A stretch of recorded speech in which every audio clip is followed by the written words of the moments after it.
वालेकुम अस्सलाम। अच्छा, यहाँ पे मैंने पावर पॉइंट ओपन कर लिया। आज हमने पावर पॉइंट के अंदर प्रेजेंटेशन क्रिएट करना स्टार्ट करनी है और यहाँ से मैंने ब्लैंक प्रेजेंटेशन ओपन कर ली। जैसे ही आप पावर पॉइंट जो स्टार्ट करेंगे, यहाँ पर आपके पास ब्लैंक प्रेजेंटेशन की ऑप्शन आ रही होगी, और अगर आपके पास इंटरनेट एक्सेस है तो आपके पास यहाँ पर जो है वो दूसरे टेम्पलेट्स की भी ऑप्शन आएगी।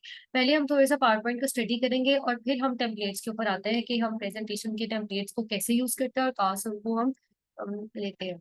यहाँ पर मैंने ब्लैंक ब्लैंक प्रेजेंटेशन पे क्लिक किया तो यहाँ पे ब्लैंक प्रेजेंटेशन ओपन हो गई। अब यहाँ पर ना दो डॉटेड बॉक्स है, तो इसको बोलते हैं टेक्स्ट बॉक्स। एमएस वर्ड में हमारा कर्सर फ्री टू मूव था, हम जहाँ भी टाइपिंग करना चाहते थे एक्सेप्ट मार्जिन एरिया, सब हमारा कर्सर जा रहा था और हम टाइपिंग कर पा रहे थे। लेकिन एमएस पावर पॉइंट में ना ये जो बॉक्सेस होते हैं, आप सिर्फ इसी में टाइपिंग कर सकते हैं। अगर आप इन बॉक्सेस से बाहर कहीं टाइपिंग करना चाहते हैं तो पहले आपको इंसर्ट करना पड़ेगा टेक्स्ट बॉक्स। उसके लिए आप आएंगे इंसर्ट टैब में, यहाँ पर आप जाएंगे टेक्स्ट बॉक्स में, इंसर्ट टैब टेक्स्ट बॉक्स, और यहाँ से जो है वो आप जैसे ही इस पे क्लिक करेंगे ना, आपका कर्सर इस तरह का हो जाएगा। फिर आप अपना टेक्स्ट बॉक्स ड्रॉ कर सकते हैं और उसमें कुछ भी लिख सकते हैं। अच्छा, टेक्स्ट बॉक्स में और शेप में क्या डिफरेंस होता है? अगर आप इंसर्ट टैब से जाएं और यहाँ से कोई शेप लगा देते हैं, ये मैंने यहाँ पर जो है वो एक शेप इंसर्ट कर दी। तो इस शेप के अंदर ना आप टाइपिंग नहीं कर सकते जब तक आप इसके ऊपर राइट क्लिक करके ऐड टेक्स्ट या एडिट टेक्स्ट के ऊपर क्लिक नहीं करते, तब तक आप इस शेप पे टाइपिंग नहीं कर सकते। जबकि टेक्स्ट बॉक्स क्या होता है, ये शेप में भी ना टेक्स्ट बॉक्स की ऑप्शन आती है, ये टेक्स्ट बॉक्स, ठीक है, और ये बाहर भी टेक्स्ट बॉक्स की ऑप्शन होती है। टेक्स्ट बॉक्स क्या होता है, जैसे ही आप उसको ड्रॉ करते हैं ना, आपको उसका अंदर आपका कर्सर उसके अंदर चला जाता है और आप टाइपिंग कर पाते हैं। अच्छा, अब इस टेक्स्ट बॉक्स के जैसे ही आप कोई भी टेक्स्ट बॉक्स पे क्लिक करें ना, ऊपर फॉर्मेट टैब आएगा, यहाँ से आप उसका कलर यानी उसका शेप, उसका बैकग्राउंड कलर, उसकी आउटलाइन, उसके इफेक्ट्स और उसके टेक्स्ट के कलर्स, टेक्स्ट की आउटलाइन इफेक्ट्स और टेक्स्ट के इफेक्ट्स वगैरह यहाँ से आप जो है मैनेज कर सकते हैं। फिर जो भी आपने लिखा है, आप उसके बॉर्डर पे क्लिक करके उसको कहीं और मूव करवा दें, या फिर आप अगर इसको डिलीट करना चाहते हैं किसी भी टेक्स्ट बॉक्स को, तो उसके बॉर्डर पे क्लिक करके डिलीट की प्रेस करते हैं। अब पावर पॉइंट की जैसे ही मैंने स्लाइड यहाँ पर इंसर्ट की है, मतलब ब्लैंक प्रेजेंटेशन ओपन किया है, तो यहाँ पर एक ही स्लाइड आ रही है। तो जो फर्स्ट स्लाइड होती है इसको बोलते हैं टाइटल स्लाइड। तो हमेशा यहाँ पर एक ही स्लाइड आया करेगी और हम अपनी मर्जी से ऐड करेंगे, और हमेशा जो है वो हमें एक से ज्यादा ही स्लाइड चाहिए होती है, क्योंकि पहली स्लाइड तो टाइटल स्लाइड होती है। जिस तरह से एमएस वर्ड में हमारा कवर पेज होता था ना, इसी तरह से एमएस पावर पॉइंट में फर्स्ट स्लाइड होती है टाइटल स्लाइड। तो यहाँ पर आप पहले अपना टाइटल और सब टाइटल ऐड करते हैं। पहले बॉक्स में यहाँ पर टाइटल ऐड कर देती हूँ। अच्छा, अब नेक्स्ट लाइन में जाने के लिए ना मैं एंटर प्रेस करूंगी तो आर्टिफिशियल ऊपर चला गया और इंटेलिजेंस जो है वो अब नीचे आ गया। और यहाँ पर हम ऐड कर देते हैं अपना सबटाइटल।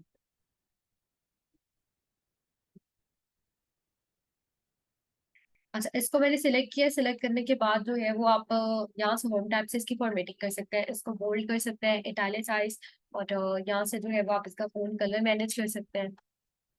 फोर्थ स्टाइल ना, एमएस वर्ड में क्या होता था कि वहां पे ना स्टाइल्स की ऑप्शन थी, तो वो हमने स्टाइल सेट कर लिया था उसका नॉर्मल, कि कोई भी पॉइंट हम कोई भी हम लिख रहे थे ना फोन, पूरे डॉक्यूमेंट में हम कुछ भी लिख रहे थे कंटेंट, तो उसका फोन ऑटोमेटिकली वो फिर नॉर्मल हो रहा था, यानी कि वो उसका टाइम जो नॉर्मल लग रहा था उसके बाद फोन स्टाइल और साइज उसका 12 हो रहा था। यहाँ पर ना इस तरह की कोई ऑप्शन नहीं है। यहाँ पर आपको, अच्छा मैं दोबारा बता देती हूँ, हमने पावर पॉइंट की प्रेजेंटेशन आज स्टार्ट करनी थी क्रिएट करना, तो यहाँ से मैंने पावर पॉइंट ओपन कर लिया था और यहाँ पर आपके पास न्यू में ब्लैंक प्रेजेंटेशन की ऑप्शन आ जाती है। ठीक है, तो आपने ब्लैंक प्रेजेंटेशन ओपन कर लेनी है। जैसे ही आप ब्लैंक प्रेजेंटेशन ओपन करेंगे इस तरह से ओपन होगी। तो जो पहली स्लाइड होती है इसको बोलते हैं टाइटल स्लाइड। जिस तरह से एमएस वर्ड में हम कवर पेज यूज करते थे ना, डॉक्यूमेंट का स्टार्ट वाला पेज कवर पेज होता था, इसी तरह से एमएस पावर पॉइंट में फर्स्ट स्लाइड होगी टाइटल स्लाइड। तो ये जो टेक्स्ट बॉक्सेस होते हैं ना, आप इससे बाहर कहीं नहीं लिख सकते। जो साइड वाले एरियाज है, अगर आप इसमें कुछ लिखना चाहते हैं तो पहले आप इंसर्ट टैब में आके टेक्स्ट बॉक्स ड्रॉ करेंगे इस तरह से, और फिर आप उस टेक्स्ट बॉक्स में कुछ भी लिखें। लिखने के बाद आप इसको कहीं मूव करवा सकते हैं। अगर आप इसको डिलीट करना है तो आप उसके बॉर्डर पे क्लिक करके डिलीट की प्रेस करें। किसी भी टेक्स्ट बॉक्स पे क्लिक करके ऊपर फॉर्मेट टैब आ जाता है, जहां से आप उसका शेप शेप आउटलाइन टेक्स्ट और टेक्स्ट के टेक्स्ट वगैरह मैनेज कर सकते हैं। अच्छा, अब ब्लैंक प्रेजेंटेशन ओपन करने की शॉर्टकट होती है कंट्रोल+N। ये कैसी की होती है कि अगर आप इसको एमएस वर्ड में यूज करें तो ब्लैंक डॉक्यूमेंट ओपन हो जाता है, एमएस पावर पॉइंट में यूज करें तो ब्लैंक प्रेजेंटेशन ओपन हो जाती है, और एमएस एक्सेल में यूज करें तो ब्लैंक वर्ड बुक ओपन हो जाती है। अच्छा, अब यहाँ पे मैं बता रही थी कि एमएस वर्ड के अंदर हमने क्या किया था कि नॉर्मल को मॉडिफाई कर लिया था, हमारा जो फॉन्ट साइज था वो फिट हो गया था, वो फिर चेंज नहीं हो रहा था, पूरे डॉक्यूमेंट के लिए वही अप्लाई हो रहा था। लेकिन यहाँ पर क्या होता है, आपको फिर हर टेक्स्ट बॉक्स को सिलेक्ट करके अलग से उसका फॉन्ट साइज यहाँ से मैनेज करना। क्योंकि यहाँ पर पावर पॉइंट के अंदर कोई बाय डिफॉल्ट जो है वो सेटिंग नहीं।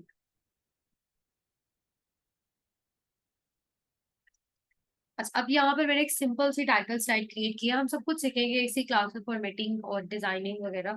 तो अभी हम जो है वो इसके पहले मेजर एरियाज कवर करने हैं, फिर हम आते हैं इसकी डिजाइनिंग और टेम्पलेट्स वगैरह पे। अच्छा, अब यहाँ पर मुझे कोई न्यू स्लाइड इंसर्ट करनी है, तो होम टैब पे ना ये ऑप्शन होती है न्यू स्लाइड की, आप इसके ऊपर क्लिक करें। यहाँ पर आपको पहले मिलेगी टाइटल स्लाइड, वो तो एक ही होती है, वो हमने बना ली। अब नेक्स्ट है टाइटल एंड कंटेंट के, इस तरह के आपके पास स्लाइड आएगी। ऊपर आप हेडिंग डालेंगे जो भी आपने लिखा हुआ, और नीचे जो है वो आप अपना कंटेंट लिख सकते हैं। अब टेबल ड्रॉ करना है तो उसके ऊपर टेबल की हेडिंग बनाए और नीचे टेबल ड्रॉ कर दें। इसी तरह से अगर आपने चार्ट लगाने हैं, तो मतलब जो भी आपने करना है, ऊपर उसकी हेडिंग लिखेंगे और नीचे वो कंटेंट लिख देंगे या फिर वो चीज ड्रॉ कर देंगे। नेक्स्ट है सेक्शन हेडर। अब ये ना दो वाइट टेक्स्ट बॉक्सेस आते हैं, उसके अंदर आप कुछ भी लिख सकते हैं। मतलब ये सारे जो स्टाइल्स हैं, ये है कि आपके टेक्स्ट बॉक्सेस किस तरह से है, मतलब कि जो आपकी न्यू स्लाइड आएगी उसका टेक्स्ट बॉक्सेस किस तरह से, किस अरेंजमेंट के साथ होना चाहिए।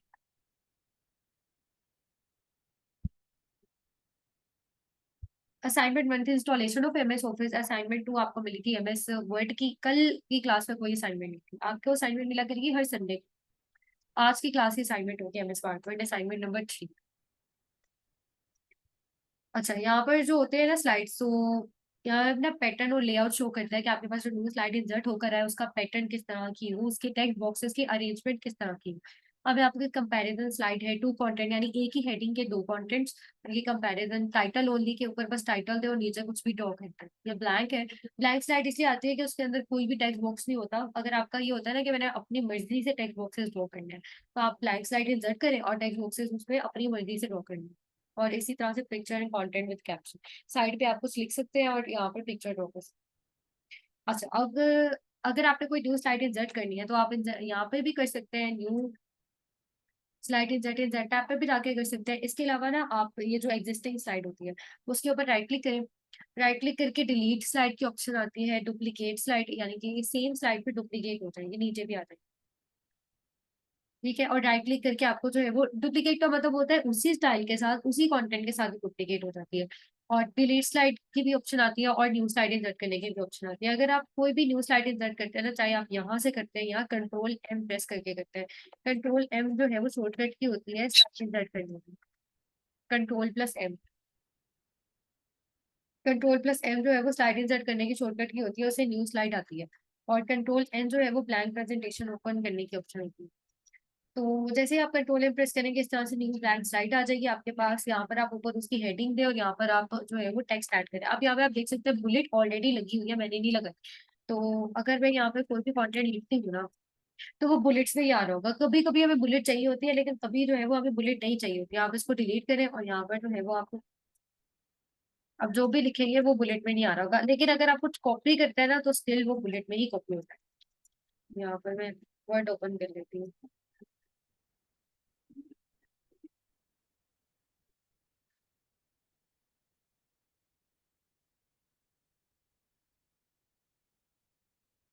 पावर पॉइंट एमएस वर्ड में क्या था, हम वेबसाइट पे गए थे, एक ही दफा में हमने कंटेंट कॉपी किया था और एक ही दफा में उसको पेस्ट कर दिया था। ठीक है, लेकिन एमएस पावर पॉइंट में आपको टेक्स्ट बॉक्स के हिसाब से कंटेंट को कॉपी पेस्ट करना पड़ता है। मतलब मुझे हेडिंग चाहिए तो हेडिंग में मैंने कॉपी कर दिया, यहाँ पे मैंने हेडिंग को पेस्ट कर दिया, और यहाँ से मैंने कंटेंट कॉपी किया और कंटेंट पेस्ट कर। तो ये मैंने बस बेसिक आइडिया आपको बताया है कि एमएस पावर पॉइंट में आप इस तरह से कर सकते हैं, लेकिन आपने करना ऐसे बिल्कुल भी नहीं है। हम प्रेजेंटेशन में पैराग्राफ फॉर्म में नहीं लिखते, हम प्रेजेंटेशन में लिस्ट फॉर्म में बनाते हैं। हम पिक्चर्स लगाते हैं और हम जो है वो उसको पॉइंट्स बुलेट्स वगैरह इस तरह से करके लिखते हैं। हम ज्यादा से ज्यादा जो है वो लाइंस लिख सकते हैं, मतलब कि लिस्ट बना सकते हैं लाइंस की फॉर्म में। लेकिन हम इस तरह से पैराग्राफ बिल्कुल नहीं लिखते, ये हम क्रिएट करते हैं एमएस वर्ड के अंदर। तो प्रेजेंटेशन आपकी ऐसी होनी चाहिए कि जो जिसको आप प्रेजेंट कर रहे हैं, जो आपकी ऑडियंस है, वो बोर ना हो और वो जो है वो एंगेज ही रहे थ्रू आउट जब तक आप अपनी प्रेजेंटेशन डिलीवर कर रहे हो। तो इस चीज का हमने ध्यान रखना होता है। अच्छा, फोन साइज की अगर बात करें तो नॉर्मली हम फोन साइज रखते हैं 32, क्योंकि आपने अपने प्रोजेक्टर के ऊपर प्रेजेंटेशन डिस्प्ले करनी होती है। तो ये आप एग्जैक्टली बता सकते हैं, ये डिपेंड करता है डिफरेंस के ऊपर कि आपकी प्रेजेंटेशन और ऑडियंस के दरम्यान में कितना डिफरेंस है। मतलब एंड तक आपने कंसीडर करना होता है कि एंड तक जो बैठा हुआ है क्या उसको विजिबल होगी क्लियरली या नहीं। तो इस हिसाब से आपने अपना फोन साइज करना होता है। और वो आपने क्या करना होता है, एक दफा आपने अपनी प्रेजेंटेशन बना ली, उसके बाद आपने ना उसको जिस रूम में आपने देनी है प्रेजेंटेशन, उसमें आपने प्रोजेक्टर पे प्ले करके एक दफा देख लेना, खुद को ऑडियंस का कंसीडर करके, मतलब खुद उस लास्ट वाली रो में जाके देखें क्या क्लियरली विजिबल है या नहीं। तो ये तरीका होता है एग्जैक्ट फोन साइज पता करने का। और ताकि आपकी प्रेजेंटेशन में कोई भी ऐसा फीचर ना रह जाए जिसकी वजह से वो फ्लॉप हो जाए। मतलब कि अगर काफी ज्यादा लोगों को क्लियर है लेकिन कुछ बात कह रहे हैं कि हमें नजर ही नहीं आया कि क्या लिखा हुआ था, या कुछ इस तरह के इश्यूज थे, हमें वो इससे सही आ रही थी वो, तो फिर आपकी प्रेजेंटेशन के फ्लॉप होने के चांसेस है। तो नॉर्मली हम रखते हैं 32 यहाँ से फोन साइज,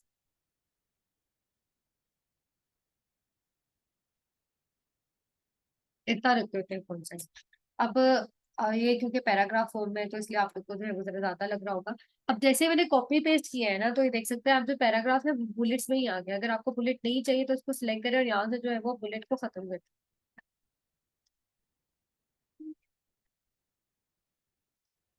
और जरूरी नहीं है कि जो भी आपने लिखा है उसकी आपको हेडिंग चाहिए हो। अगर आपको उसकी हेडिंग नहीं चाहिए तो आप ये टेक्स्ट बॉक्स डिलीट कर दें, और फिर ये वाला टेक्स्ट बॉक्स डिलीट कर दिया, फिर यही वाले टेक्स्ट बॉक्स को आप एक्सपैंड कर सकते हैं। कोई भी टेक्स्ट बॉक्स डिलीट करना है ना, उसके बॉर्डर पे क्लिक करें और वो टेक्स्ट बॉक्स जो है वो डिलीट कर दें।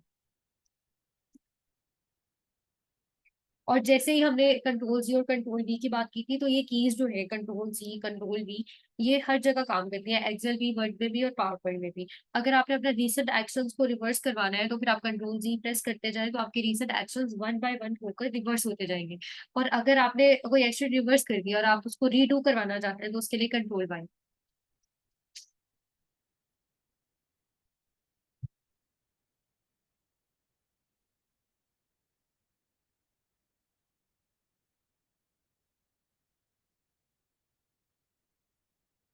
सब कंट्रोल एम से मैंने यहाँ पर एक और ब्लैंक स्लाइड ओपन कर ली। यहाँ पर ना मैंने बस आपको बताया कि अगर पेस्ट करना हो पावर पॉइंट में तो वो हम कैसे पेस्ट करते हैं। ठीक है, तो आपको टेक्स्ट बॉक्स के साइज के हिसाब से जो है वो बार बार पेस्ट करना पड़ेगा। और अगर आपको हाइपरलिंक रिमूव करना है, मतलब यहाँ पे हाइपरलिंक कॉपी हो गया था, तो आप यहाँ से रिमूव हाइपरलिंक कर सकते हैं। फर्दर अगर आप यहाँ पर की टेक्स्ट ऑनली करते हैं, तो जब पेस्ट होगा ना तो सिर्फ टेक्स्ट पेस्ट होगा और उसकी कोई फॉर्मेटिंग वगैरह साथ पेस्ट नहीं होगी। अच्छा, अब यहाँ पर मैंने एक ब्लैंक स्लाइड ओपन कर लिया। यहाँ पर हम ऐड कर लेते हैं टेबल। ये देखिए, यहाँ पर ना जब से ही आपको ब्लैंक साइड ओपन करते हैं ना, कुछ आइकन्स आ रहे होते हैं यहाँ पे। ये टेबल का आइकन आ रहा है और यहाँ पर साथ में चार्ट्स का। अच्छा, मेरी तरफ से कोई नॉइस आ रही है आप लोग को? मेरी वॉइस क्लियर है?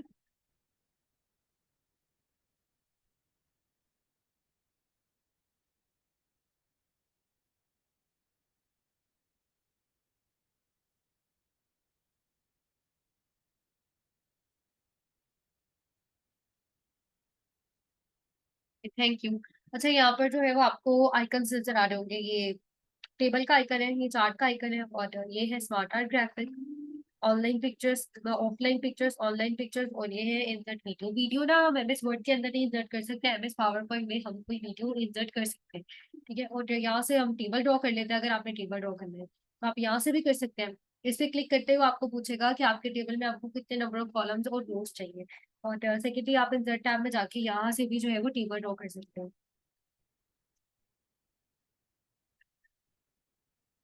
और यहाँ पर अगर आप देखें ना तो बॉक्सेस आ रहे हैं। आप जो बॉक्सेस सिलेक्ट कर रहे हैं उसके ऊपर लिखा हुआ है 4x5 का टेबल, यानी 4 रोज, मतलब 4 कॉलम्स और 5 रोज।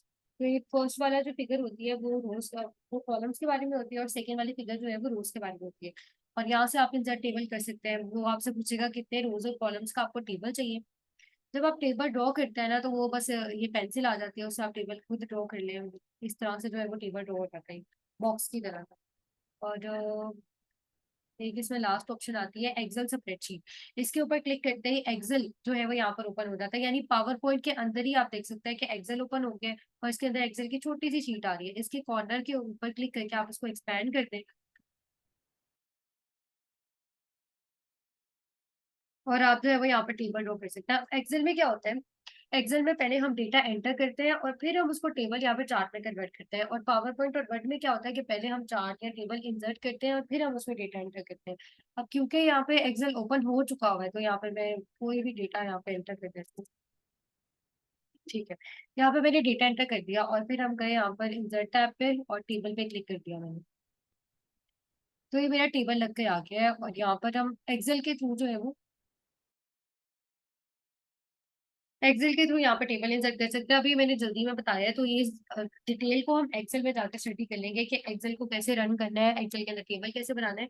लेकिन जब हम वहाँ पे सीख लेंगे ना, तो आप लोगों ने इसको यहाँ पे आके ट्राई कर लेना है कि यहाँ पर एक्सेल स्प्रेडशीट की ओपन ऑप्शन आती है। तो कुछ लोग ना एक्सेल के अंदर ज्यादा कंफर्टेबल होते हैं, एक्सेल में टेबल ड्रॉ करने से ज्यादा कंफर्टेबल होते हैं, तो वो यहाँ पर एक्सेल स्प्रेडशीट ओपन करते हैं। और अगर उनको पावर पॉइंट में टेबल चाहिए होता है तो फिर वहां से टेबल ड्रॉ कर लेते हैं। लेकिन इससे क्या होता है कि अगर आप साइड पे कहीं क्लिक करते हैं ना, तो देखिए आप वहां से बाहर निकल आए और दोबारा पावर पॉइंट में वापस आ गए। अब यहाँ पर आपका जो साइड वाले बॉक्सेस है ना, वो तो आ ही रहे होंगे और साइड ये आपका टेबल इंसर्ट होके आ रहा है। ठीक है, इस तरह से आप एक्सेल स्प्रेडशीट के थ्रू अपना टेबल इंसर्ट कर सकते हैं। और अगर आप सिंपली यहाँ से करते हैं तो आप उसको बता दें कितने नंबर ऑफ रोज और कितने कॉलम्स के ऊपर आपका टेबल बनकर आए। ये देखिए टेबल बन के आ गया, और साथ ही दो टैब जाते हैं, डिजाइन टैब और लेआउट टैब। अब डिजाइन टैब पे जाके आप अपनी सेटिंग्स जो है वो टेबल की मैनेज कर सकते हैं कि आपका टेबल किस स्टाइल का हो। और यहाँ पर शेडिंग, शेडिंग का आपको पता है कि हम स्मार्ट आर्ट में डिस्कस किया था कि अगर आप स्मार्ट आर्ट के बॉर्डर पे क्लिक करके शेडिंग के ऑप्शन को यूज करते थे तो स्मार्ट आर्ट का बैकग्राउंड कलर चेंज होता था। ठीक है, और इसी तरह से अगर आप टेबल के बॉर्डर पे क्लिक करके शेडिंग के ऑप्शन चूज करेंगे, पूरे टेबल का कलर चेंज होगा। लेकिन अगर आपके सिर्फ कुछ सेल्स को जो है वो सिलेक्ट कर लेते हैं और फिर उनकी शेडिंग के ऑप्शन सिलेक्ट करते हैं तो सिलेक्टेड सेल्स ही चेंज होते हैं बस। इसी तरह से आप टेबल के बॉर्डर पे क्लिक करें और यहाँ पे आप अगर बॉर्डर लगाना है आपने, तो यहाँ पे पहले आप उसको बताएंगे लाइन स्टाइल क्या होना चाहिए, लाइन की विड्थ क्या होनी चाहिए, और पेन का कलर क्या होना चाहिए। फिर आप ड्रॉ कर लेंगे पेंसिल। ये पेंसिल आ जाएगी आपके साथ और आपके सामने, तो आप जो है वो इसे ड्रॉ कर सकते हैं बॉर्डर। ठीक है, लेकिन अगर आपको पेंसिल नहीं चाहिए तो आप सिंपली एस्केप की प्रेस कर देंगे और टेबल पे क्लिक करते ही ऊपर टेबल की ऑप्शन आ जाएंगी। जब आप कहीं और क्लिक करेंगे तो ऊपर ऑप्शन चली जाएंगी। यहाँ से जो है वो आप सिलेक्ट कर सकते हैं पहले अपने बॉर्डर का स्टाइल, उसका कलर और उसकी विड्थ और उसका पेन कलर। फिर आपके पास पेंसिल आ जाएगी, आपने स्केप की प्रेस कर देनी है जिससे पेंसिल डिसअपियर हो जाएगी। अगर आप बॉर्डर टेबल के बॉर्डर पे क्लिक करते हैं और फिर बॉर्डर्स पे जाके यहाँ से कुछ भी लगा देते हैं ना, ऑल बॉर्डर्स का मतलब होता है कि पूरे सेल्स के अराउंड बॉर्डर लग जाएंगे। और आउटसाइड बॉर्डर का मतलब होता है कि बिल्कुल जो आपकी सिलेक्टेड कॉलम या सिलेक्टेड सेल है उसी के अराउंड बॉर्डर लगेंगे। तो ये होता है डिफरेंस आउटसाइड और ऑल बॉर्डर्स में।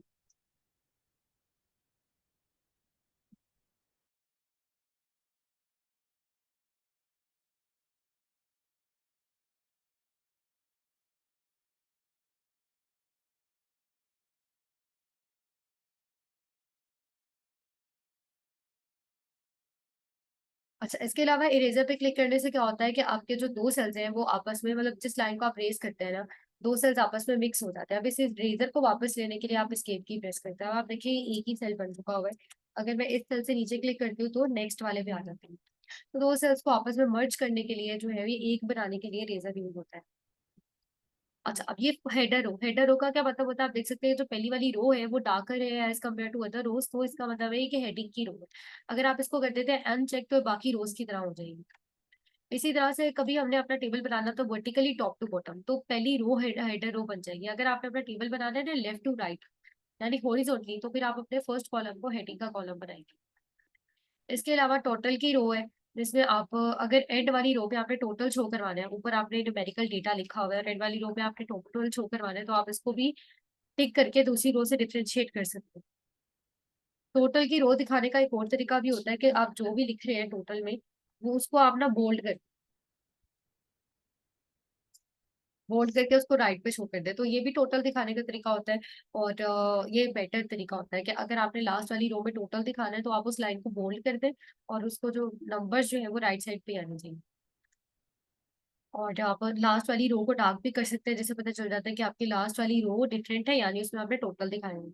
अच्छा, बैंडेड रो से क्या होता है कि आप देख सकते हैं एक रो डार्क है, एक लाइट है, एक डार्क एक लाइट। अगर आप ये बैंडेड रोज को अनचेक कर देते हैं तो सारी रोज एक जैसी हो जाएंगी। और यही काम बैंडेड कॉलम से भी होता है। इसी तरह से लास्ट कॉलम पे क्लिक करने से लास्ट वाला डार्क हो जाएगा, फर्स्ट कॉलम पे क्लिक करने से फर्स्ट वाला डार्क हो जाएगा। और अब आपने जो भी टेबल में लिखना है ना, वो आप यहाँ पे लिख सकते हैं। और टेबल में मूव करने के लिए हम यूज करते हैं एरो कीज। यहाँ पर हम एरो कीज यूज करेंगे टेबल में मूव करने के लिए, लेफ्ट राइट टॉप बॉटम की एरो कीज। और अगर आपने नेक्स्ट सेल में जाना हो तो आप टैब की प्रेस करते जाएंगे, फिर आप नेक्स्ट टू नेक्स्ट सेल में मूव होते चल जाएंगे।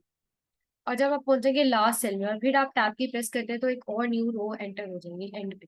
अच्छा, अब लेआउट टैब में आके ना आप कोई भी रो न्यू रो ऐड डिलीट कर सकते हैं, कोई कॉलम ऐड और डिलीट कर सकते हैं। मैंने इस सेल पे क्लिक किया और यहाँ पे इंसर्ट अबव पे क्लिक किया तो इससे ऊपर की तरफ रो इंसर्ट हो गया। इसी तरह इंसर्ट लेफ्ट पे क्लिक करने से लेफ्ट की तरफ कॉलम इंसर्ट हो गया।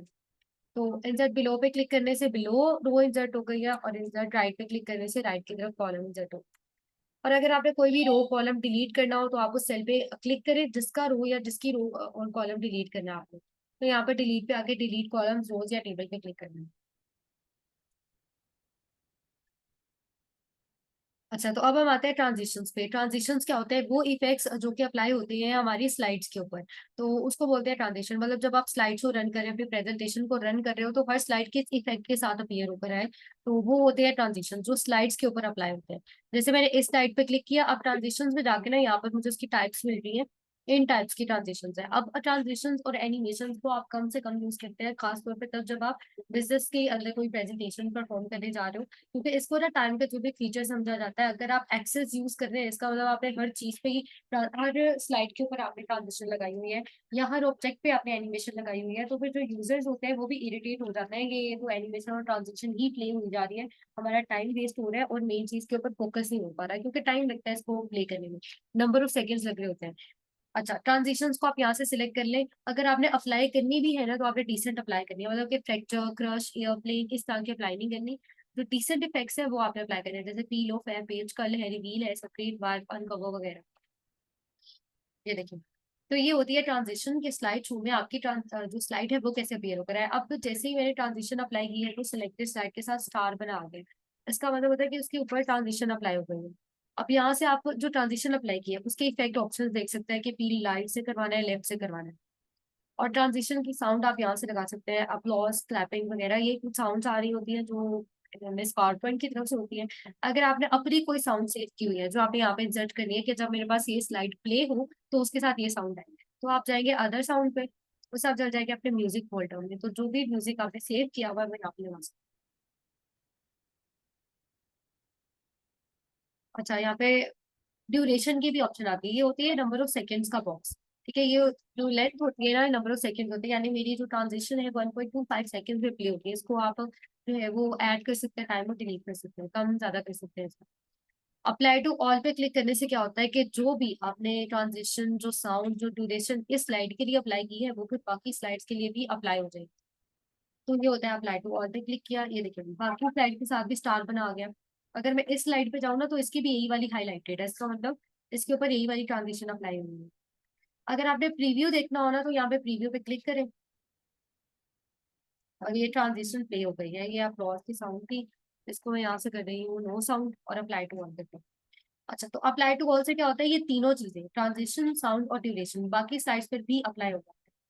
अच्छा, एडवांस स्लाइड। एडवांस स्लाइड का मतलब है कि जिस स्लाइड पे आप खड़े हैं इससे नेक्स्ट वाली स्लाइड, जब आप स्लाइड शो रन कर रहे हो तो कब आए, वो आप माउस पे क्लिक करें तब नेक्स्ट वाली स्लाइड आ जाए, या फिर आप जो है वो अगर ये टाइमिंग वाले बॉक्स पे टिक कर देते हैं तो उससे क्या होगा कि वो टाइमिंग का स्पेसिफाई करेंगे। अब इसमें एंड वाले जीरोस है मिनी सेकेंड्स, फिर ये सेकेंड्स और फिर ये मिनट्स। जो टाइम आप यहाँ पे स्पेसिफाई करेंगे ना फिर उसके अकॉर्डिंग आपकी नेक्स्ट स्लाइड आ रही होगी। अब मैंने दोनों बॉक्सेस पे टिक कर दिया, तो जो काम पहले होगा उसके अकॉर्डिंग मेरी नेक्स्ट स्लाइड आ जाएगी। मतलब कि मैं जब स्लाइड शो रन कर रही होंगी, इस स्लाइड पे मैं खड़ी होंगी, अगर मैंने माउस क्लिक कर दिया 10 सेकंड पूरे होने से पहले तो मेरे पास नेक्स्ट स्लाइड आ जाएगी। लेकिन अगर नेक्स्ट माउस पे क्लिक करने से पहले ही मेरे 10 सेकेंड्स कंप्लीट होगा तो मेरे पास नेक्स्ट साइड आ जाएगी। तो ये चीज होती है, तो आप दोनों को टिक कीजिएगा। कभी कभी हमारा जो होता है ना प्रेजेंटेशन, वो कुछ सेकंड्स के हमारे पास, अगर आप पूरा पूरा आपने टाइम रखा हुआ है कि 5 मिनट के अंदर मैं इस स्लाइड को डिस्कस कर लूंगी या कर लूंगा, तो फिर आप जो है वो टाइमिंग्स पर चले। और मेरी तो से ये रिकमेंडेड है कि आप दोनों बॉक्सेस को ही क्लिक करें, मतलब कि अगर टाइम पहले कंप्लीट हो जाता है तो ठीक है, और अगर टाइम नहीं पहले मतलब टाइम से पहले आपने पूरा कर लिया तो फिर ऐसा ना हो कि आप वेट करते रह जाए कि टाइम पूरा हो तो नेक्स्ट स्लाइड आए, आप माउस पे क्लिक करें तो नेक्स्ट स्लाइड आ जाए। अच्छा, अब जैसे ही हम एनिमेशंस पर आए सारी ऑप्शन डिसेबल्ड है, ट्रांजिशंस अप्लाई होती है स्लाइड के ऊपर कि स्लाइड कैसे अपीयर होकर है। हमने देखा कि जो भी इफेक्ट आप अप्लाई करेंगे वो स्लाइड के ऊपर अप्लाई होगा। यहाँ से एक नोट अप्लाई कर देते हैं, वाइप करें। ठीक है, तो जरूरी नहीं है कि आप हर स्लाइड के लिए सेम वाली ट्रांजिशन लिखें, आप चेंज भी कर सकते हैं।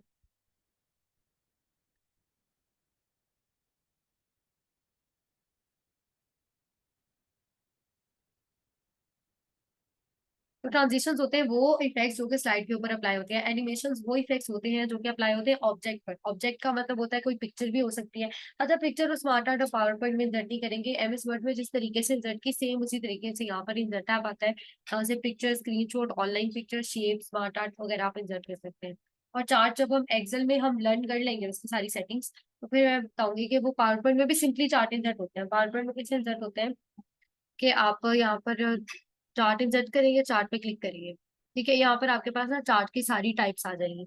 अब ये टाइप्स ना हम एक्सेल में, अच्छा, तो यहाँ से आपने जो भी चार्ट इंसर्ट करना है आप उसके ऊपर क्लिक करके ओके करते हैं, चार्ट इंसर्ट होकर आ जाएगा। एक्सेल में क्या होता है कि पहले आप डेटा एंटर करके रखते हैं और फिर उसके ऊपर आप अपना चार्ट इंसर्ट कर लेते हैं। लेकिन पावर पॉइंट में क्या होता है कि चार्ट पहले आता है, वो एक डमी डेटा के ऊपर आता है, साथ एक्सेल की शीट आती है। फिर इस डमी डेटा को आप चेंज करते हैं अपने डेटा में। जैसे कि मैं अब इसको चेंज कर लेती हूँ अपने डेटा में।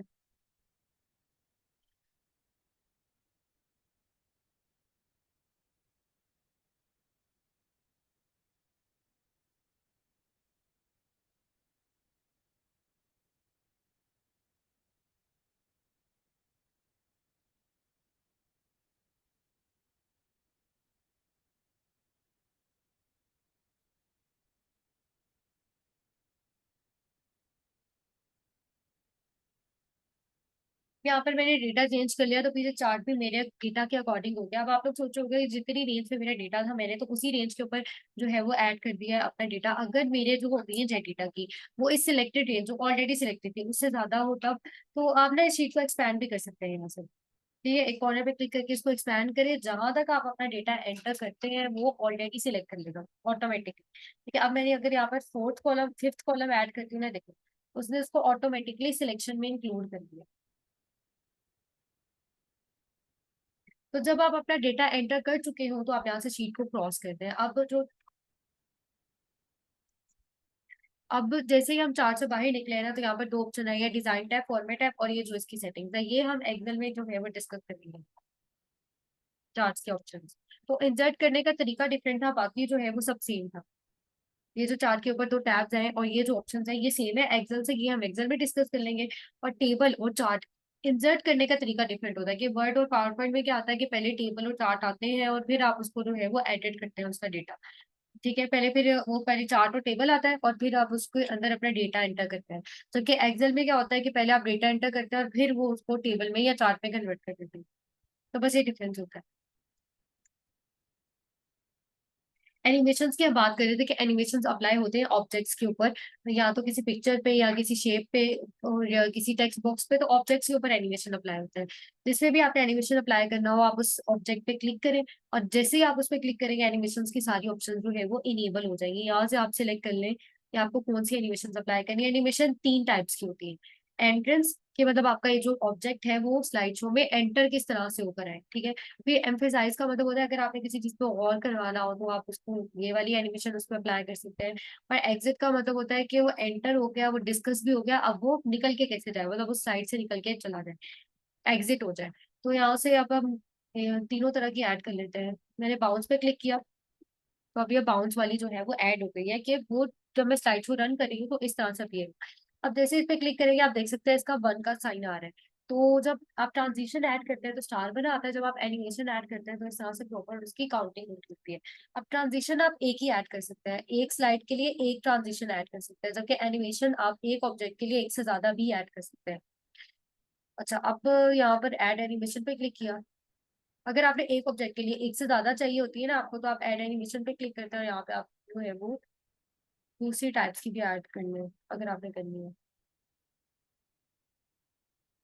तो यहाँ पर मैंने दो एनिमेशन ऐड कर ली कि वो फ्लाई इन होकर आए और बाउंस इन होकर आए और फ्लाई आउट होकर चला जाए। प्रीव्यू पे क्लिक करने से एक स्लाइड के अंदर जितनी भी एनिमेशन है वो वन बाय वन आपके सामने प्ले हो जाएंगे।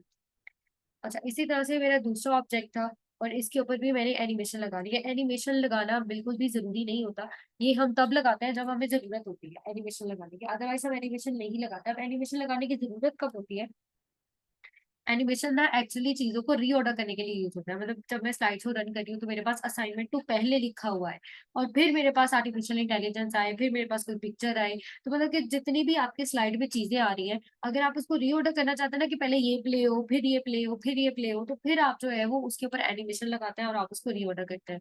आपको मैंने सबसे पहले एनिमेशन इस पे लगाई थी। पहले नंबर पे ये है, मतलब जब प्रीव्यू होता है, तो पहले जो फर्स्ट पे है, वो फर्स्ट पे आएगा, फिर सेकंड वाला प्रीव्यू होगा और फिर थर्ड वाला जो है वो प्रीव्यू होगा।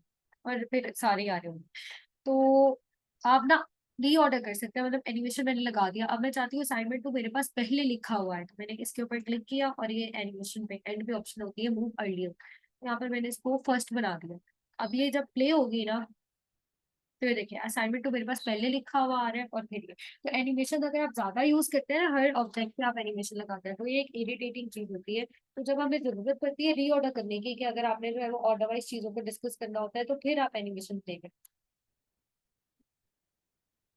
और यहाँ पर आप जो है वो डिस्कस कर सकते हैं इसका, मतलब यहाँ पे आप सेट कर सकते हैं कि वो स्टार्ट कैसे हो। एनिमेशन आपकी विद प्रीवियस स्टार्ट हो जाए, आफ्टर प्रीवियस या ऑन क्लिक, मतलब अगर सेकंड या थर्ड एनिमेशन है तो वो कैसे स्टार्ट हो।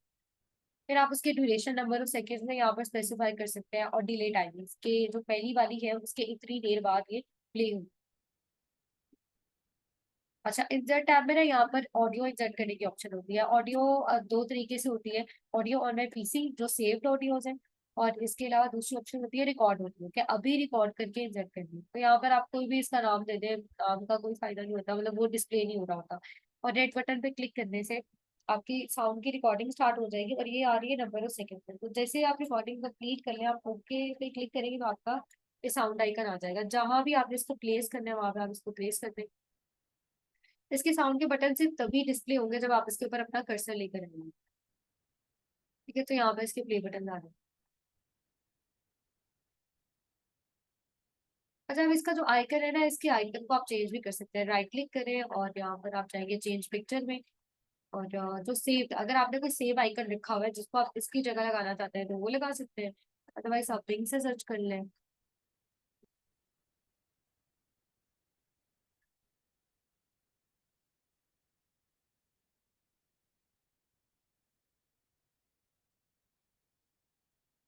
ये देखिए, जो आइकन अभी मैंने सिलेक्ट किया वो यहाँ पर अब इंसर्ट हो गया, मेरा साउंड आइकन चेंज हो गया। तो आप चाहे तो चेंज पिक्चर पे जाके आइकन का वो भी चेंज कर सकते हैं। साउंड का आइकन चेंज कर सकते हैं। अच्छा, अब यहाँ पर अगर आप वीडियो पे जाते हैं ना, तो ऑनलाइन वीडियो जो है वो यहाँ पर इंसर्ट नहीं होती। मतलब अगर आप यूट्यूब से ट्राई भी करें तो वो एरर शो करवाता रहता है, इंसर्ट नहीं करता। और वीडियो ऑन माई पीसी, उसे आप जाते हैं वीडियो फोल्डर में कोई वीडियो लगा देते हैं। मेरी तरफ से ये रिकमेंडेड है कि अगर आपने यूट्यूब की वीडियो लगानी है तो आप उसको डाउनलोड कर लें और फिर आप यहाँ से ऑफलाइन पे जाके लगा दो वीडियो ऑन माई पीसी से। ठीक है, लेकिन सेकंड ऑप्शन होती है स्क्रीन रिकॉर्डिंग। स्क्रीन रिकॉर्डिंग भी आप कर सकते हैं। जैसे आज हम स्क्रीनशॉट लेते थे ना एमएस वर्ड में, उसी तरह से हम यहाँ पर स्क्रीन रिकॉर्डिंग कर सकते हैं। अब उससे क्या होता था कि जो रीसेंट स्क्रीन आपने ओपन की होती थी ना, आप उस पे चले जाते थे और उसका स्क्रीनशॉट आ जाता था। अब इसका भी सेम तरीका है कि जो रिसेंट स्क्रीन आपने ओपन की होगी आप उस पे चले जाएंगे और उसकी स्क्रीन रिकॉर्डिंग हो जाएगी, साथ आपकी वॉइस रिकॉर्डिंग होगी। अगर आप यूट्यूब की वीडियो को रिकॉर्ड करना चाहते हैं, तो जब आप उसको रिकॉर्ड करेंगे आपने हैंड फ्रीज उतार देनी है। लास्ट बैच में एक इशू आया था कि स्टूडेंट की वॉइस रिकॉर्डिंग नहीं हुई थी, फिर पता चला उसने हैंड फ्रीज लगाई हुई थी, मतलब लैपटॉप में। तो लैपटॉप में वॉइस रिकॉर्डिंग, वो वॉइस रिकॉर्ड वो करता है जो उसको सुनाई देगी उस वक्त। तो आपने हैंड फ्रीज उतार के फिर उसकी स्क्रीन रिकॉर्डिंग करनी है। तो यहाँ पे आप स्क्रीन रिकॉर्डिंग पे क्लिक करें, उससे आप चले जाएंगे लास्ट जो आपने स्क्रीन ओपन की थी उस पे, ये ऊपर ना प्लस का साइन आ रहा होगा, इसे आप ड्रॉ कर ले जितनी भी स्क्रीन की आपने रिकॉर्डिंग करनी है। तो यूट्यूब की वीडियो आप डाउनलोड करके भी रिकॉर्ड कर सकते हैं। आप उसको प्ले करें और मतलब प्ले करना है आपने, और उसके ऊपर जो है वो स्क्रीन रिकॉर्डिंग लगा देंगे। और रिकॉर्ड पे क्लिक करेंगे तो जो साउंड उसकी प्ले हो रही होगी वो भी रिकॉर्ड हो रही होगी। और साथ ही साथ अगर आप बीच में बोल देते हैं तो आपकी साउंड भी रिकॉर्ड होगी और स्क्रीन की रिकॉर्डिंग भी होगी। रिकॉर्डिंग कंप्लीट करने के बाद आप अपना कर्सर बिल्कुल ऊपर लेकर जाएंगे और यहाँ पर पॉज करके सेव कर देंगे। फिर आपकी वीडियो जो है वो सेव होकर आ गई है और यहाँ से आप इसको प्ले कर सकते हैं। अच्छा, आप ट्रिम भी कर सकते हैं। राइट क्लिक किया और ट्रिम कर दिया, स्टार्ट से और एंड से ना इसको कुछ पार्ट कट करके और ये प्ले कर दिया और फिर ओके कर दिया। इसी तरह से आप ऑडियो को भी कट कर सकते हैं। राइट क्लिक किया और ट्रिम कर दिया, स्टार्ट से और एंड से कुछ पार्ट कर सकते हैं, कट कर सकते हैं।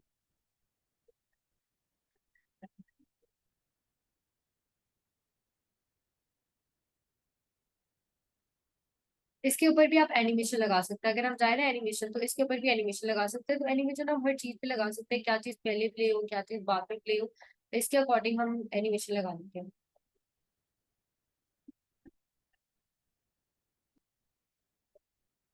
अच्छा, अब हम आते हैं डिजाइन टैब पे। डिजाइन टैब पे ना यहाँ पर आपको मिल जाएंगे थीम्स। थीम्स आपको पता है वॉलपेपर और थीम में क्या डिफरेंस होता है, कि जब आप अप्लाई करते हैं वॉलपेपर, तो उससे जो आपका बैकग्राउंड होता है या लॉक स्क्रीन का, होम स्क्रीन का, सिर्फ वही चेंज होता है। लेकिन जब आप अपने मोबाइल पे थीम अप्लाई करते हैं, तो उससे एप्लीकेशन के कलर और आपके जो साउंड की, ये साउंड की सेटिंग होती है, ये वाला जो कलर होता है ये भी चेंज हो जाता है।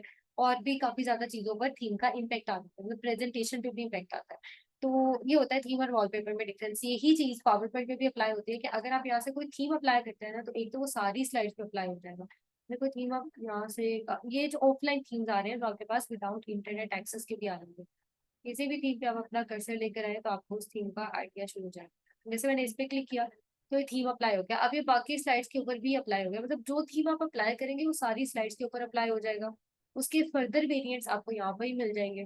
वेरिएंट्स, उसका एक ये वेरिएंट है, इसका ये वेरिएंट है।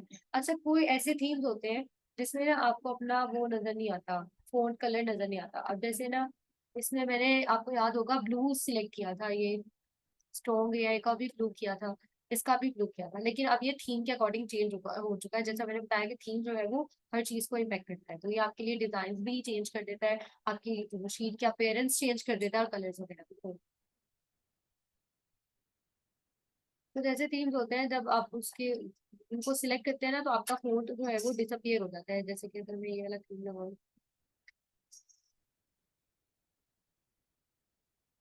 और थीम के कलर्स भी आ रहे होते हैं। मैंने ये वाला सिलेक्ट किया, उसके एक तो वेरिएंट्स है ये, और उसके कलर्स आपको मिल जाते हैं यहाँ से बैकग्राउंड स्टाइल से। अब अगर मैं ये वाला सिलेक्ट करती हूँ ना, तो देखिए,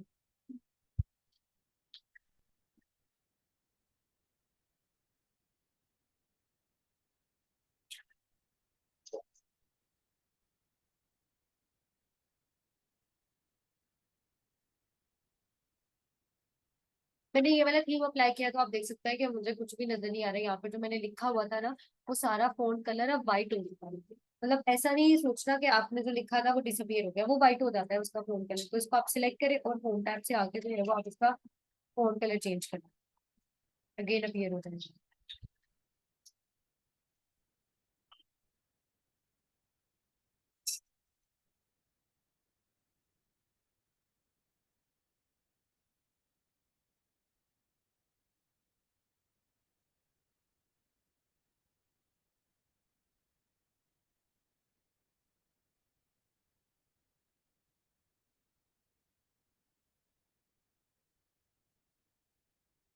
अगर आपको यहाँ से जो है वो थीम, अब थीम होता है कि आपके सारे जो स्लाइड होती है वो चेंज हो जाती है। अगर आपने बैकग्राउंड अप्लाई कर रहे हैं ना, उससे क्या होता है कि जो सिलेक्टेड स्लाइड है सिर्फ उसी का बैकग्राउंड चेंज होगा। तो उसके लिए आप यहाँ पे आते हैं फॉर्मेट बैकग्राउंड, और इससे जो सिलेक्टेड स्लाइड होती है सिर्फ उसी का बैकग्राउंड चेंज होता है। सोइलेट फिल का मतलब होता है कि एक सोइलेट कलर हो जाता है आपका एज ए बैकग्राउंड। ठीक है, और ग्रेडियंट फिल का मतलब होता है ग्रेडियंट। ग्रेडियंट आपको पता है कि एक से ज्यादा कलर की सीरीज होती है, मोनोक्रोमेटिक भी हो सकती है, कलरफुल भी हो सकती है। तो जो स्टॉप्स आते हैं ना, ये इंडिकेट करते हैं ग्रेडियंट का कलर। तो यहाँ पे क्लिक किया मैंने, यहाँ से जाके कलर चेंज कर दिया इसका, अपने से कोई ग्रेडियंट क्रिएट कर दिया। ठीक है, फिर यहाँ पे आके मैंने इस टॉप का कलर चेंज कर दिया। हर स्टॉप का ना अपना अपना कलर आप सेट कर सकते हैं। अगर आपको जितने कलर्स चाहिए उतने आप स्टॉप्स लगाएं। तो मुझे 4 कलर्स चाहिए थे, तो मैंने 4 स्टॉप्स लगाए। अगर आपको 3 कलर चाहिए, तो फिर आप एक वाले स्टॉप को डिलीट कर दें। इस पे क्लिक किया और यहाँ से इसको रिमूव कर दिया। तो आप स्टॉप को रिमूव भी कर सकते हैं, आप स्टॉप को यहाँ से ऐड कर सकते हैं। किसी भी स्टॉप पे क्लिक करके उसको यहाँ से डिलीट करें, स्टॉप को ऐड कर दें, और यहाँ से उसकी पोजीशन मैनेज कर ले कि कौन सा कलर कितना अपीयर होना चाहिए। और डायरेक्शन भी होती है ग्रेडियंट की, तो यहाँ से आप उसकी डायरेक्शन मैनेज कर सकते हैं कि किस डायरेक्शन में आपको ग्रेडियंट चाहिए। फिर आप ट्रांसपेरेंसी मैनेज कर सकते हैं किसी भी कलर, अगर आपको कलर कोई डार्क लग रहा है ना, तो इस पे क्लिक करें और इसकी ट्रांसपेरेंसी इंक्रीज कर दो, लाइट होता जाएगा। तो इस तरह से आप ग्रेडियंट सेट कर सकते हैं। पिक्चर और टेक्सचर पे आके ना, आप यहाँ से कोई insert picture from background picture लगा सकते हैं, फाइल से ऑफलाइन आ जाएंगी, और ऑनलाइन से जो है वो यहाँ से आप बैकग्राउंड पिक्चर लगा सकते हैं। इसके अलावा यहाँ से आप टेक्सचर कोई भी लगा सकते हैं as a background. Pattern field पे जाके यहाँ से आप कलर सिलेक्ट कर ले और अपना पैटर्न कोई भी अप्लाई कर सकते हैं। पैटर्न बैकग्राउंड्स और हाइड बैकग्राउंड ग्राफिक्स पे ना जो ग्राफिक्स आ जाती है बैकग्राउंड से, उसको आप हाइड कर सकते हो।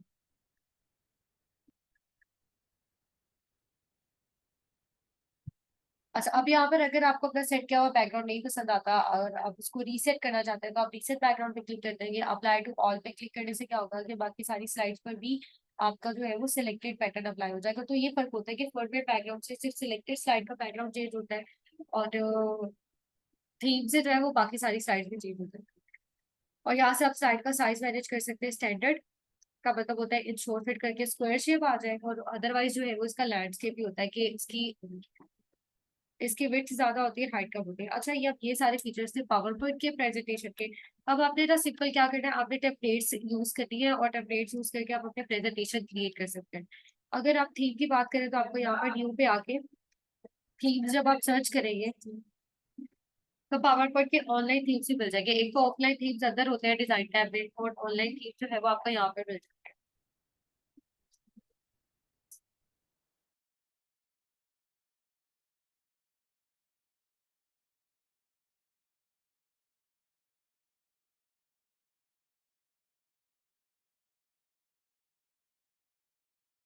ये यूट्यूब वीडियो डाउनलोडर ही यूज कर ले, यही बेहतर से रिकमेंडेड है। लेकिन बस ऐसे ही अगर आप स्क्रीन रिकॉर्डिंग करना चाहते हैं तो उसका मैंने बताया कि इस तरह से आप स्क्रीन रिकॉर्डिंग भी कर सकते हैं।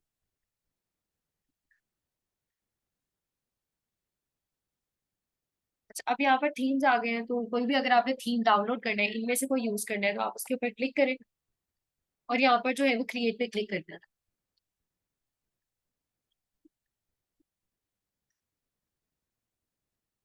तो वो थीम आपके पास डाउनलोड होकर ओपन हो जाएगा। अब यहाँ पर इसकी दो ही स्लाइड्स आ रही है, एक इसकी टाइटल है और एक इसका जो है वो ऐसे ही स्लाइड है। तो इसके ऊपर राइट क्लिक करके आप यहाँ तो डुप्लीकेट कर दें, यहाँ फिर आप न्यू स्लाइड इंसर्ट कर दें तो ये वाली स्लाइड इंसर्ट होकर आ जाए। अच्छा, अब हमने थीम यूज करने होते हैं, एक वेबसाइट है slides.carnival.com। यहाँ से आपको फ्री ऑफ कॉस्ट, यानी कि आपको जो है वो पे नहीं करना पड़ता उसके लिए। आपको टेम्पलेट्स मिल जाते हैं अपनी कैटेगरी के अकॉर्डिंग। और यहाँ पर हंड्रेड और थाउजेंड ऑफ टेम्पलेट्स होते हैं, इसको यूज करके आप इजीली अपनी प्रेजेंटेशन क्रिएट कर सकते हैं। जैसे कि जब तक ये ओपन होता है तब तक हम यहाँ पे देख सकते हैं।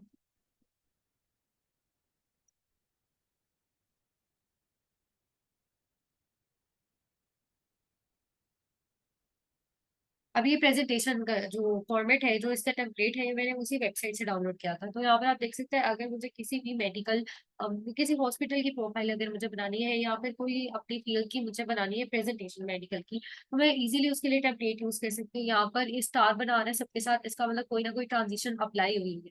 तो कोई स्लाइड आप सिलेक्ट करें, यहाँ से जाके आप देख सकते हैं कि अच्छा, ट्रांजिशन को खत्म करना हो ना तो उसके ऊपर क्लिक करें और नन पे क्लिक करते हैं तो ट्रांजिशन जो है वो खत्म हो जाता है। तो इस तरह से आपके एनिमेशन भी खत्म हो जाते हैं कि उस ऑब्जेक्ट को क्लिक करें और एनिमेशन पे जाके जो है वो नन पे क्लिक कर दें तो जो एनिमेशन आपकी अप्लाई हुई है वो वहां पर खत्म हो जाएगी। तो ये अब ये जो पिक्चर्स है ना, इसको आप चेंज भी कर सकते हैं। राइट क्लिक करें और यहाँ पर जो है सेव पिक्चर की ऑप्शन आ रही है, इस पिक्चर को चेंज करने की ऑप्शन नहीं आ रही। तो इसका बस एक यही तरीका हो सकता है, उसको डिलीट करें और इसकी जगह न्यू इंसर्ट करें। लेकिन ज्यादातर पिक्चर्स चेंज हो जाती है, जैसे इसके ऊपर राइट क्लिक किया, अब इस पे चेंज पिक्चर की ऑप्शन आ रही है, अब इस वाली पे नहीं आ रही। तो इसकी ना जो भी आप टेम्पलेट डाउनलोड करते हैं वो सारी चीजें एडिटेबल होती हैं, उस पर क्लिक करके आप उसको मूव कर सकते हैं, आप उसको कहीं और भी यूज कर सकते हैं। और कहीं और यूज करने का मतलब कि अगर आपको एक शेप, सेम शेप जो है वो आपको दूसरी शीट पे भी चाहिए तो आप उसको कॉपी कर लें। जैसे कि ये शेप है, जिसने क्लिक किया कंट्रोल सी से कॉपी कर लिया। अब जहां पर मुझे चाहिए था वहां पर मैंने कंट्रोल वी प्रेस कर दिया तो शेप आ गई और मैंने शेप को यूज कर लिया। तो इसकी हर चीज मूवेबल होती है, क्लिकेबल होती है, आप इसको एडिटेबल होती है, आप डिलीट कर सकते हैं। मतलब कि अगर आपको ये नहीं चाहिए तो आप इसको डिलीट कर दें। अच्छा, अब ये जो इसके अंदर इंफॉर्मेशन लिखी हुई है ना, इसको आप